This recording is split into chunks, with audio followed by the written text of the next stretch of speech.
தமிழ்நாட்டுல எல்லாமே சேஞ்ச் ஆயிடுச்சு. உங்க நகையையும் சேஞ்ச் பண்ணுங்க. உங்க பழைய நகைக்கு கிராமுக்கு 150 ரூபாய் கூடுதலா வாங்கி புது நகை எடுத்துக்கோங்க. அதே கம்மி சேதாரம் தான் உங்க லலிதால மட்டும்தான். இந்தியா இங்கிலாந்து இடையிலான வர்த்தக ஒப்பந்தத்தினால் தமிழகத்துக்கு பல்வேறு நன்மைகள் கிடைக்கக்கூடும் என பிரிட்டன் தூதரக அதிகாரி சுதாபா சௌத்ரி தெரிவித்துள்ளார். புதிய தலைமுறைக்கு பிரத்யேக பேட்டி அளித்த அவர், இந்த ஒப்பந்தம் மூலம் இங்கிலாந்தில் முன்பு 10 முதல் 12 விழுக்காடு வரை சுங்கவரி விதிக்கப்பட்டிருந்த 1100க்கும் மேற்பட்ட ஜவுளி மற்றும் ஆடை பொருட்களை இனி சுங்கவரி இல்லாமல் ஏற்றுமதி செய்ய முடியும் என தெரிவித்துள்ளார். இதனால் திருப்பூர், கோவை போன்ற ஜவுளி ஏற்றுமதி மையங்களுக்கு விதிமுறை செலவுகள் குறைவதோடு தாமதங்கள் தவிர்க்கப்பட்டு சந்தையை விரைவாக அடைய வாய்ப்பு ஏற்படும் என்றும் குறிப்பிட்டுள்ளார். குறிப்பாக மின்சார வாகனங்கள் மற்றும் மேம்பட்ட உற்பத்தி துறைகளில் கூட்டு முதலீடுகள் மற்றும் தொழில்நுட்ப ஒத்துழைப்புகள் அதிகரிக்கும் என தெரிவித்த அவர், சென்னை ஸ்ரீபெரும்புதூர் வாகன உற்பத்தி மையம் மற்றும் கோவை பொறியியல் ஏற்றுமதி நிறுவனங்கள் உலகளாவிய விநியோகச் சங்கிலியில் இணையும் வாய்ப்பு அதிகரிக்கும் என்றும் குறிப்பிட்டுள்ளார்.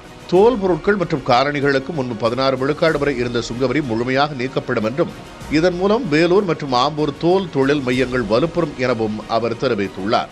இதேபோன்று இறால், டூனா உள்ளிட்ட கடல்சார் உணவுப் பொருட்களுக்கு 4.2 விழுக்காடு முதல் 8.5 விழுக்காடு வரை இருந்த சுங்கவரி நீக்கப்படும் என தெரிவித்துள்ள பிரிட்டன் தூதரக அதிகாரி சுதாபா சௌத்ரி, இதன் மூலம் தூத்துக்குடி துறைமுகம் மற்றும் தமிழ்நாட்டின் கடலோர மாவட்டங்களில் இருந்து கடல் உணவு ஏற்றுமதி அதிகரிக்கும் என்றும் நம்பிக்கை தெரிவித்துள்ளார்.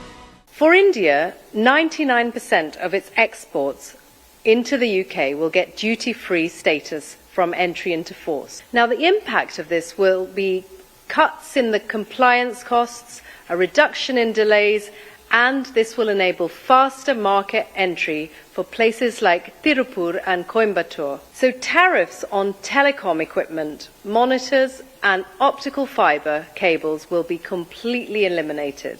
The next thing I want to highlight is the leather and footwear sector. Here, tariffs on leather goods and footwear, which were previously up to 16%, will be fully eliminated. தமிழ்நாட்டுல எல்லாமே சேஞ்ச் ஆயிடுச்சு. உங்க நகையையும் சேஞ்ச் பண்ணுங்க. உங்க பழைய நகைக்கு கிராமுக்கு 150 ரூபாய் கூடுதலா வாங்கி புது நகை எடுத்துக்கோங்க. அதே கம்மி சேதாரம் தான் உங்க லலிதால மட்டும்தான்.